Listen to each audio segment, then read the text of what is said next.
Hola, ¿qué tal? Les saluda Isabel Cuervo y hoy vengo a contarles lo siguiente. Así estamos por este lado de América, con el Capitolio aún cercado, encerrado, rodeado de vallas, de muros de contención. Los congresistas están dentro de ese mismo Capitolio, invirtiendo decenas y decenas de horas en un juicio político contra el expresidente Donald Trump, tratando de destituir a Donald Trump de un cargo que ya no ostenta, de un cargo que ya no le pertenece, de un cargo que ya no ocupa. Entonces, ¿por qué hacer un juicio político? Bueno, el Congreso el martes pasado concluyó que sí era constitucional ejercer el impeachment o juicio político en contra de Trump.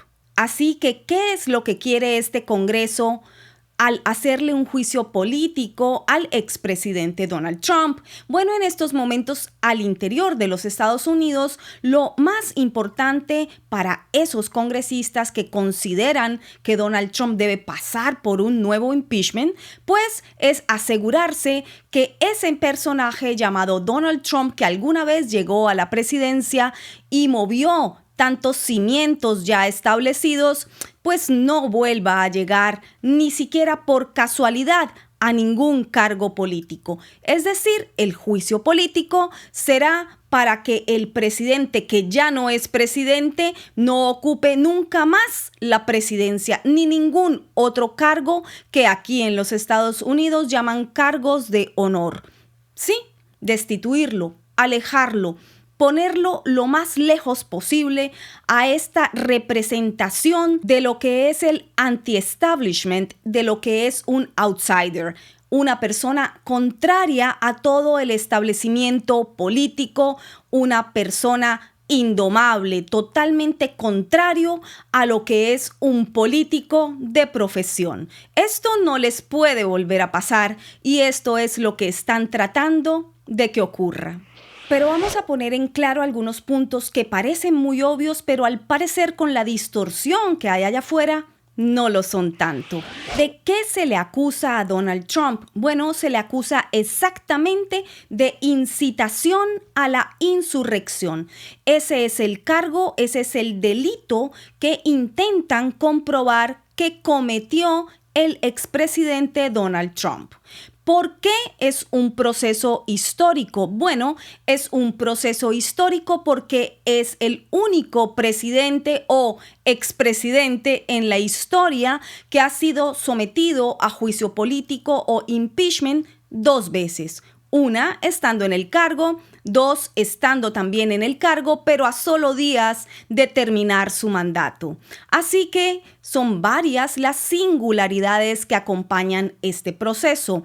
El primer impeachment que enfrentó el expresidente Donald Trump, hay que recordarlo, fue un juicio político del cual salió absuelto. No le pudieron comprobar ninguna de las acusaciones. El segundo juicio político, bueno, es este que está enfrentando en estos momentos, sentado en su residencia de Mar-a-Lago en Palm Beach, mientras en Washington los cimientos de todo lo que es el establishment político trata de enrutar y normalizar lo que no es normal, destituir a un presidente que ya no lo es.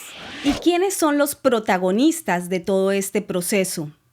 El juicio político contra Trump se realiza ante la Cámara Alta del Congreso, es decir, los 100 senadores que la integran harán el papel de jurado y deberán decidir si condenan o no al exmandatario. Ellos son los jurados. En un impeachment tradicional, las sesiones serían encabezadas por el presidente de la Corte Suprema de Justicia, el magistrado John Roberts. Sin embargo, dado que Trump ya no ocupa la Casa Blanca, esta vez ese rol le corresponde al presidente pro tempore de la Cámara Alta, Patrick Leahy. La acusación está en manos de los llamados gerentes, es decir, los gerentes del impeachment son 9 congresistas que la Cámara de Representantes designó para presentar los argumentos en contra del expresidente Trump. Todos los managers o gerentes de este proceso son abogados de alta trayectoria. Pero, ¿cuánto puede durar este proceso de impeachment? Bueno, la duración del proceso no está definida de antemano, no se sabe exactamente cuántos días, semanas o incluso meses podría durar. Sin embargo, el primer juicio por impeachment contra Trump duró 3 semanas. El Partido Demócrata, que controla en estos momentos el Senado, pues parece no tener mucho interés en que tampoco esto dure mucho. Tenemos que recordar que Joe Biden está en sus primeros 100 días de gobierno. Y es que el Partido Demócrata, que hay que volverlo a recordar, controla el Senado en estos momentos, pues parece tener más interés en inhabilitar de por vida a un expresidente como Trump, en vez de dedicarse en estos momentos a ocuparse de lo que es la formación del gobierno. Todo esto que estamos viviendo en los Estados Unidos está ocurriendo en medio de una de las crisis más singulares y críticas de salud,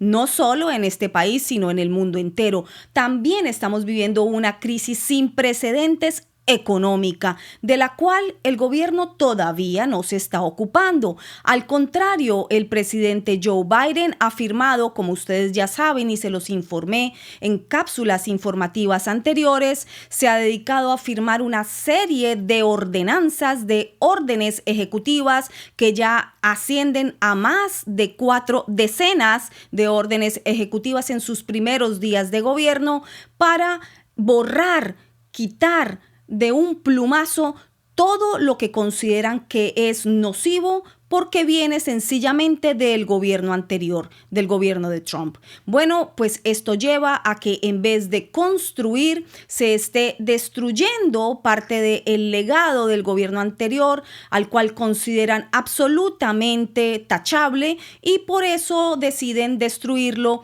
pues a pluma limpia por medio de ordenanzas.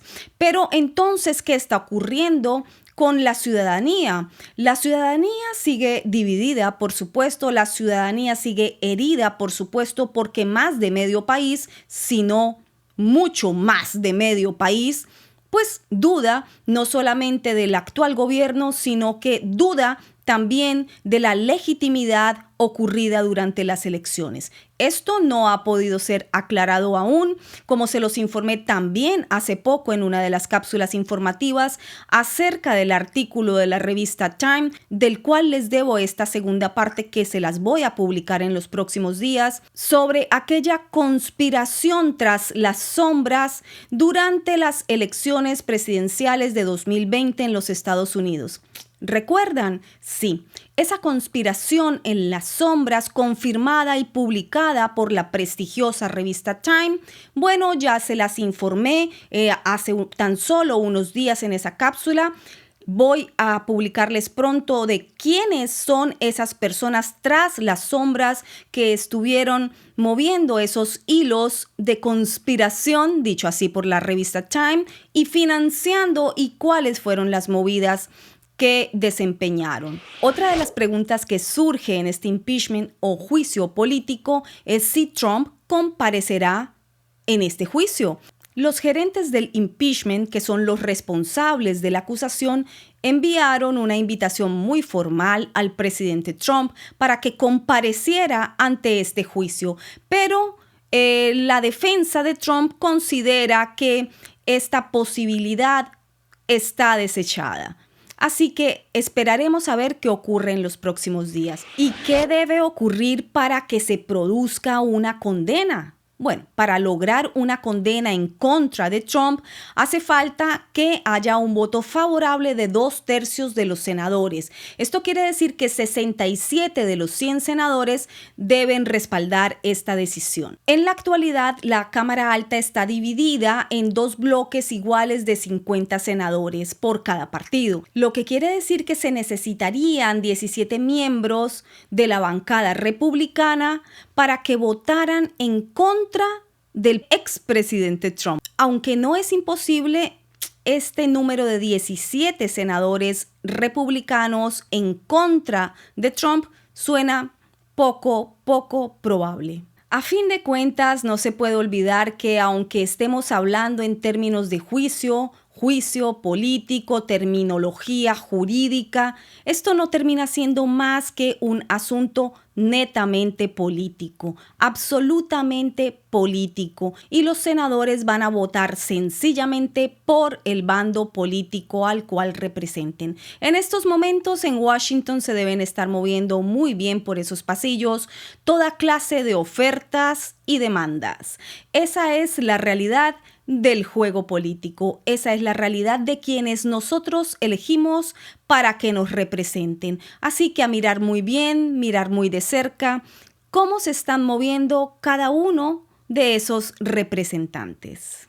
Mientras todo este show político ocurre en el Congreso, en la Casa del Pueblo y en medio de una pandemia que se olvida o se recuerda dependiendo de los intereses políticos, bueno, y se maneja y se manipula también según los intereses políticos.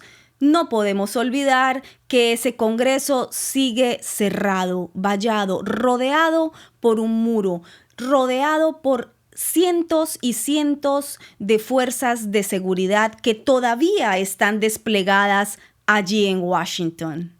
Son unos 7,000 miembros activos los que aún permanecen rodeando el Capitolio de los Estados Unidos. Despliegue de seguridad que ha sido solicitado hasta mediados de marzo y que se estima cueste a los contribuyentes estadounidenses la módica suma de $500 millones. Y así quedamos con una guardia montada por el Congreso separando al pueblo de la casa del pueblo, separando y temiendo del pueblo una reacción en contra de sus gobernantes.